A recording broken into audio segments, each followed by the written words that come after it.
team.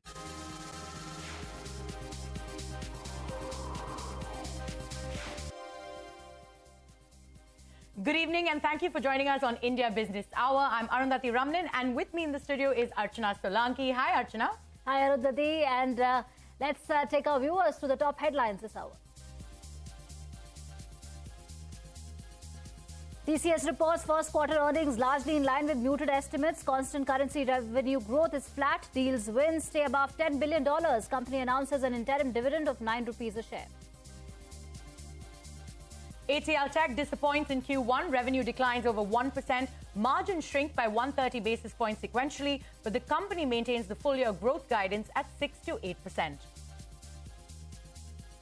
Inflation accelerates. Once again, consumer price index in June inches higher by 4.81%, which is higher than estimates. Industrial output also accelerates by 5.2% in the month of May. Wall Street perks up at the opening bell as inflation cools in the US. Consumer price index eased to 3%, the lowest in more than 2 years. It's neither a decision of the center nor of the states alone. It's a decision of both the states and the center. They were all one. They were all unanimous. Revenue Secretary Sanjay Malhotra clarifies that the GST for online gaming was always at 28%, says it was the gaming companies which had interpreted it at 18%, adds that there was unanimity on the 28% GST rate. A CNBC-TV18 exclusive, Royal Enfield amps up its India game plan, gears up to launch 2 to 3 bikes in the next 5 months. Eicher Motors shares race. Sources say the list could include the new 350cc Bullet platform and the new 450cc Himalayan. The 350cc segment is set to see increased competition with the entry of Bajaj Triumph and Hero and Harley. Amid multiple headwinds, SpiceJet promoter Ajay Singh plans to invest 500 crores into the airline, says he is committed to help the airline achieve its full potential. The announcement comes a day after PTI reported the airline has been put under enhanced surveillance by the DGCA. Private equity players continue to bet big on hospitals. Quadria Capital invests 1,300 crore rupees in Maxivision Eye Hospital. TPG, Temasek, General Atlantic and Kedara Capital have already made investments into eye care hospitals. Disney is exploring strategic options for its India business, including Star India and Hotstar. Wall Street Journal reports stocks are at an early stage and Disney is open to a joint venture or an outright sale.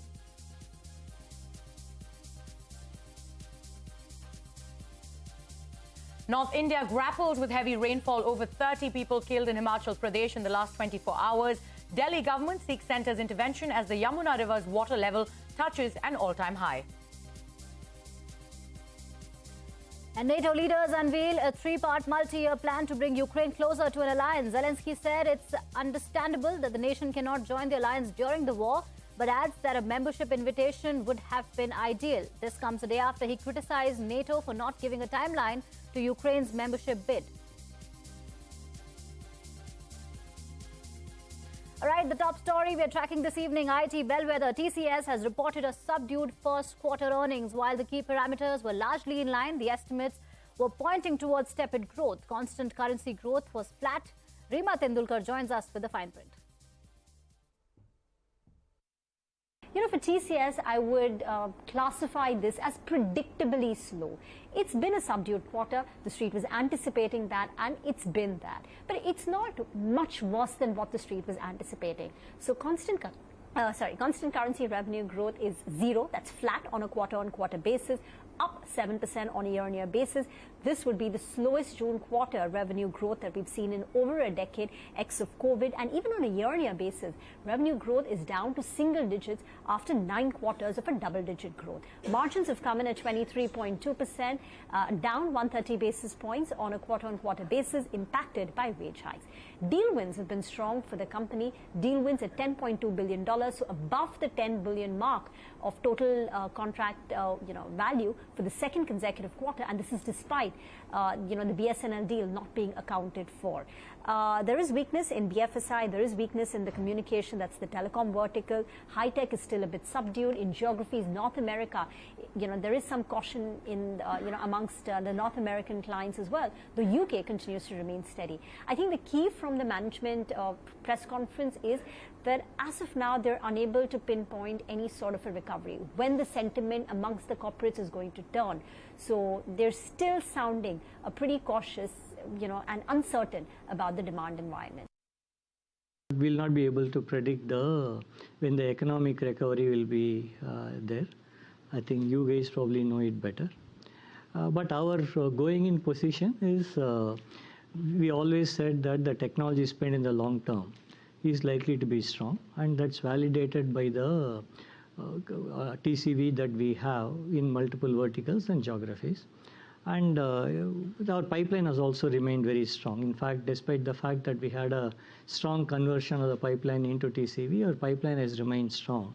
A muted quarter there for TCS, but staying with earnings, IT major HCL Tech missed street estimates by a large margin. The company's dollar revenue slipped more than 1%, while constant currency revenue dropped 1.3%. Rima Tendulkar is back with the details. Rima, a big miss there for HCL Tech. HCL Tech has reported a big miss compared to what the street was anticipating. Revenues have declined for the second consecutive quarter. Constant currency revenues are down 1.3%, a very sharp margin contraction. This is not something that the street was anticipating. Margins are down to 16.9%, a good 100 basis points lower than consensus expectations and below the company's guided band of 18 to 19%. Deal wins have fallen 25% on a year-on-year basis. They were tracking anywhere between $2.2 billion over the last couple of quarters. It's down to $1.56 billion. Sharp drop in hiring numbers to the overall headcount declining by 2,500. The good part is the FY24 guidance has been maintained on both revenues and margins. But so it's a very weak set of numbers, but in a way the street was sensing it, because in the last 5 trading sessions, the stock price of HCL Tech went down from levels of 1,200 down to 1,100. So a weak set of numbers has been something that the street was anticipating, and boy, it's been a weak quarter. We believe we have enough momentum in terms of pipeline and the verticals which have done well. So we have maintained the guidance. So you cannot comment on what is the future. I mean, every quarter we will review it and provide you an update. At this point, given all the data that we have, while this quarter the booking has been soft, we believe we will more than make up for the shortfall in the coming quarter. So we feel quite confident of that. Right, on to the day's trading action. The market fell sharply in the last hour. Nifty and Sensex ended 0.25% in the red, with the Nifty giving up that 19,400 mark. Mid-caps continued to outperform, with that index ending close to 0.5% in the green. Banks fell in line with the benchmark indices. IT was the biggest laggard. The index fell 1% ahead of quarterly earnings. India's retail inflation accelerated to 4.8% in the month of June on the back of higher food prices. However, it remained within the tolerance range of the Reserve Bank of India. Meanwhile, industrial output also surged to 5.2% in May. Lata Venkatesh is here with the details. Lata, how do the numbers look? Yes, the inflation number has been a bit of a scare at 4.8% compared to Apollo 4.6. Largely food-driven. Food inflation has come in at 4.5%. Our poll had expected 4% after economists had bumped up their number, looking at the tomato and other veggie prices. But that number is a bit serious. If you look at the month-on-month jump, vegetables are up 12%. Cereals are up only 0.5%. But meat is up 3.8%, eggs 5.5%, and pulses up 3.4%. So clearly, if vegetables are expensive, people have used more pulses and pulses prices have gone up. Food inflation is definitely a bother. But the positive in the inflation number is that core inflation is up just 5.1 or 5.15, depending on how you calculate. It's not as high as economists were fearing. Core inflation is the sticky one, and if that has not gone up much, and it's only food inflation, that's something we can live with. One hopes that if the monsoon evens out, this food inflation can perhaps be brought under control in a month or two. So yes, an ugly number, but not as ugly as it could have been if core inflation also had gone up. the silver lining is that US inflation has come in at 3% for June compared to 3.1%, and that might make the bond market not react too badly to the Indian inflation number. Just a word on the growth number. IIP now coming in at 5.2 is a good positive because the expectations were sub 5. And importantly, manufacturing has come at 5.7, very good. And within that, components, infrastructure up 14%, capital goods up over 8%, and consumer non-durables also up about 8%. Means both investment and consumption somewhat picking up. Overall, good growth always means a little bit more in terms of inflation, but this is not scary. I would say it's a good picture. Right, thanks for that, Lata. But as Lata was mentioning, US inflation fell to its lowest annual rate in more than 2 years in June. The consumer price index jumped 3% from a year ago, and this figure is at the lowest level since March 2021. On a sequential basis, the consumer price index rose 0.2%, which came below what the street expected. Core inflation rose 4.8% from a year ago, which is a worry for the Fed since it's well above the 2% annual target. Meanwhile, shares of Nazara Tech and Delta Corp got battered in trade after the GST Council imposed 28% tax on online gaming and casinos. Delta Corp witnessed a 1,600 crore rupee market capitalization wipeout.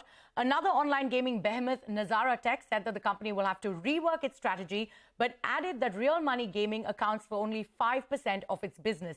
Speaking to CNBC-TV18, Revenue Secretary Sanjay Malhotra clarified that GST levied on online gaming was always at 28% and that there was unanimity from the council on the rate. Take a look. This is neither a decision of the center nor of the states alone. It's a decision of both the states and the center. They were all one, they were all unanimous that it has to be 28%. It is 28%. It is 28% on face value. And this is what they have reiterated. It's not a change or a departure. And as I mentioned, no, it's 18% on platform fee. This is what the online gaming companies have been interpreting it. And so that's why the council has said that to clear the air and to put, all debate to rest, because they have taken a certain line saying that these are actionable claims, these are gains which are actionable claims, not amounting to betting, gambling, lottery, etc.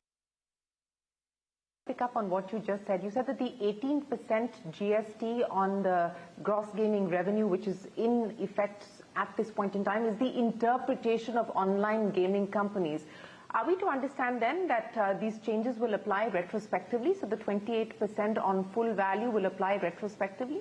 That's why I said, that the rate has always been, to our mind, to our understanding and interpretation, also held, by our ASG, is that it is 28% on the full value, on the, not the GGR, but the full or the face value, as some people call it.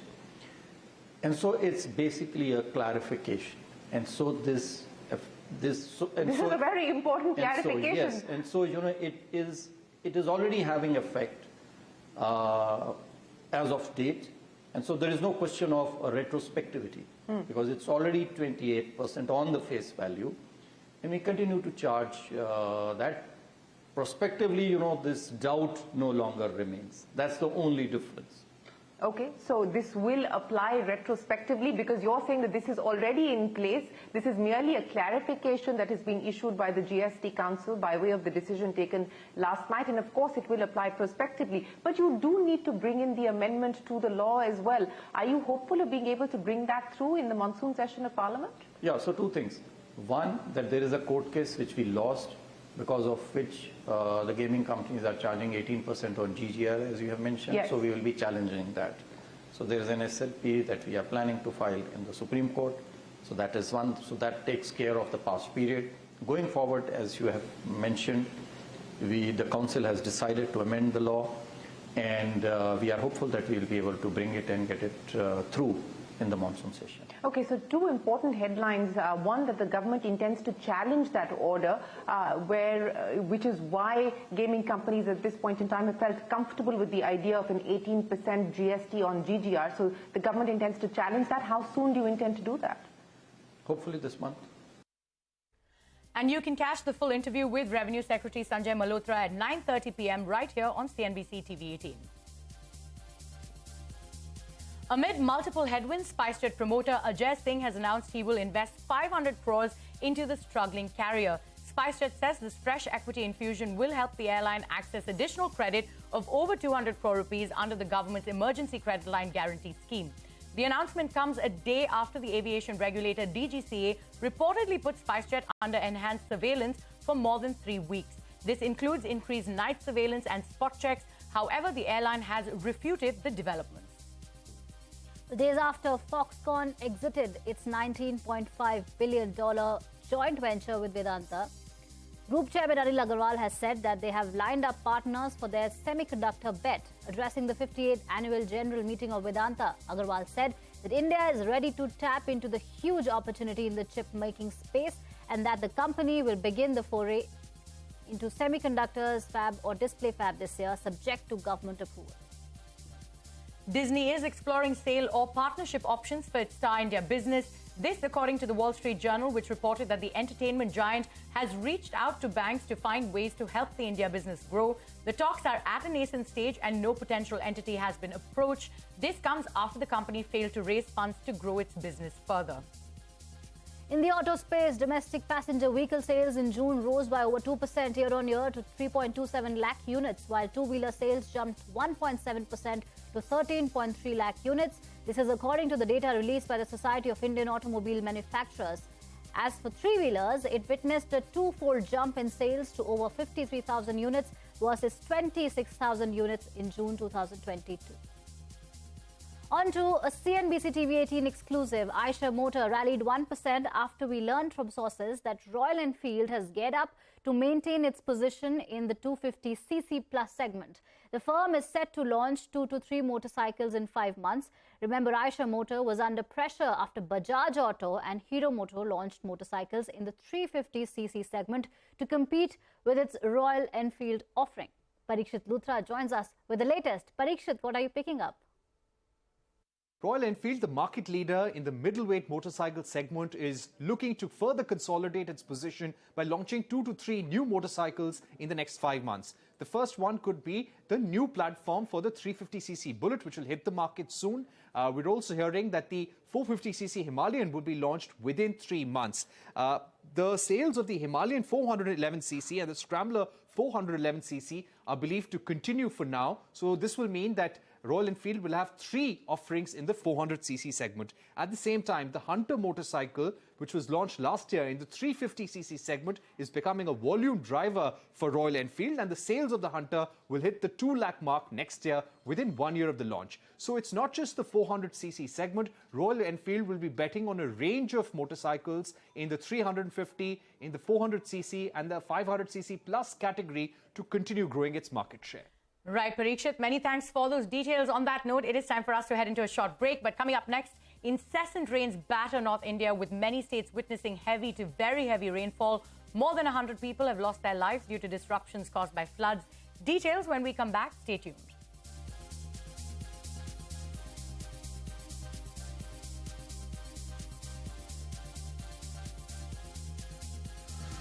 Welcome back. You're still with us on India Business Hour. Heavy rains continue to batter North India. More than 100 people have lost their lives due to disruptions caused by floods across states. Himachal Pradesh has been the worst hit. Over 30 people have been killed in the last 24 hours. A flood alert has been issued in riverbelt regions of Haryana and Delhi as the Yamuna River breached the danger levels. Now, the Delhi government has sought the centre's intervention after water levels touched an all-time high. Chief Minister Arvind Kejriwal has urged residents of low-lying areas to vacate their homes immediately. Heavy rains in Haryana as well. Chief Minister Manohar Lal Khattar called an emergency meeting to review the situation. Home Minister Anil Vij's Ambala residence has also been flooded.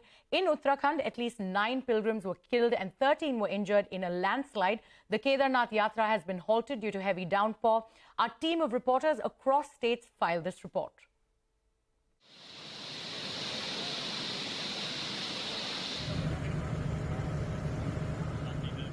you see, Yamuna has crossed the danger level mark. In fact, 48 hours have already been passed. In fact, day before yesterday, Yamuna crossed the danger level mark. But as of now, it is flowing above to the 207 mark. Whenever we talk about the flood condition in the national capital, so this whole scene, in fact, reminds us of the 1978 when the water level was in fact recorded at 207.48. I'm coming to you from one of the worst affected areas, which is the Yamuna Bazaar area, and in fact, you can see in these visuals how high the water has actually come inside this very area, and in fact, it's a low-lying area. And in fact, just on the bank of River Yamuna, in fact, the water level, if I can tell you, this is almost 5 feet of water. And most of the people have actually now left this very space. मेरी सब लोगों से विनती है कि जो यमुना के low lying areas में आसपास हैं वो सब अपने अपने घर खाली कर दें।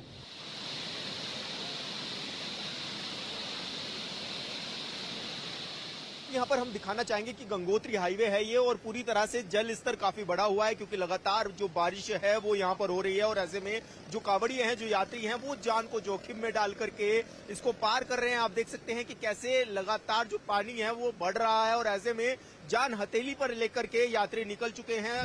नेशनल हाईवे पे इस वक्त है, चंडीगढ़ से शिमला की तरफ जब आप बढ़ते हैं, सोलन की तरफ, सोलन जिले में है, लेकिन हर तरफ आपको तबाही और बर्बादी की तस्वीरें देखेंगी। नेशनल हाईवे पर, नेशनल हाईवे है जो कि चंडीगढ़ से शिमला की तरफ जाता है, सोलन की तरफ जाता है। यहाँ देखिए पूरा का पूरा नेशनल हाईवे अंदर धंस गया, कई मीटर कई फीट अंदर जाके ये धंस गया। सड़क झील के तौर पे तब्दील हो गया क्योंकि पहाड़ों से पानी आ रहा है। और ये हाल है राष्ट्रीय राजमार्ग का जो कि शिमला से चंडीगढ़ की तरफ आता है, यानी सोलन से चंडीगढ़ की तरफ जाता है। जो लोग अपने घरों से बाहर नहीं आते वहां तक पानी पहुंचाया जाता है, खाना पहुंचाया जाता है, और जो लोग बाहर आना चाहते हैं उनको वहां से निकाला जाता है। जिनके घर में कोई सुविधा नहीं है उन्हें बाहर निकालने की कोशिश की जाती है सेना के जवानों की तरफ से। तो पूरा का पूरा हर तरफ पानी ही पानी आपको सड़क पे दिखेगा। दूसरी तरफ आप देख सकते हैं, न सिर्फ एक तरफ बल्कि दूसरी तरफ भी हाल यही है, लोगों को निकाला जा रहा है। Moving on to the big international headline, NATO summit has entered the second day with leaders gathering in Lithuania to discuss the war in Ukraine and membership bids. NATO has unveiled a three-part package to bring Ukraine closer to the alliance. NATO chief met Ukrainian President Zelensky and tweeted a picture of him with the president saying, "Today we meet as equals, look forward to meeting as allies." Meanwhile, Zelensky said it's understandable that the nation cannot join the alliance during the war, but added that a membership invitation would have been ideal. Meanwhile, deals continue to buzz in India's 2 lakh crore super specialties healthcare segment. The latest company to pick up private equity investment is Maxivision Eye Hospital. Singapore-based Quadria Capital is investing over 1,000 crore rupees in the eye care chain. Ekta Batra is here with the contours of that deal. Ekta? Thanks for that. Well, yes, it is another investment in the super speciality healthcare space. PE firm Quadria Capital is investing around 1,300 crores in South-focused Maxivision Eye Hospital. Quadria Capital will make an initial investment of around 600 crores for a minority stake and invest another 700 crores for additional stake in the hospital. Maxivision, which began operations over 2 decades ago, is promoted by Dr. GSK Velu. It currently runs 42 centers across 5 states in South and west of India, with a dominant presence in Andhra Pradesh and Telangana. Quadria's investment in Maxivision reflects the growing interest in the space, with the eye care industry seeing investments of close to around 6,000 crores or $700 million just in the last 10 years. The eye care market, which is estimated at around 13,100 odd crores in size, is expected to grow to close to 25,000 odd crores by 2026. Other prominent PE deals in the eye care space have included Dr. Agarwal's Healthcare, that operates a chain of eye hospitals, raising around 1,050 crores from TPG and Temasek in May last year, and General Atlantic and Kedara Capital pumping in around 1,500 crores in ASG Eye Hospital soon after. Now, the investment in the eye care space is also a part of the larger interest in super specialty healthcare within healthcare, where doctors offer full service offerings within single specialties to a wider population such as eye care, fertility, oncology, orthopedic, dental, amongst others. Now, the super specialty segment is currently around 15% of the healthcare delivery market in India, with an estimated size of close to around 2 lakh crore or 24 billion, with over 16,000 crores or 2 billion of private capital investment in just the past decade. Now, it is expected to grow to around 3 lakh crore towards the end of the decade and attract deals worth around $5 billion in the next 5 years. Interesting deals include Helix investing in dental clinic chain Dent's, New Quest acquiring minority stake in Cloud9 chain of hospitals, Kedara Capital investing around $50 million in IVF chain Oasis, Mayo Clinic picking up stake in oncology health tech firm Carcinos, with the latest being Indira IVF drawing interest from 3 to 4 PE players. Thank you, Ekta. And with that, it's a wrap on this edition of India Business Hour. Thank you for watching. But don't go anywhere. News continues right here on CNBC TV 18.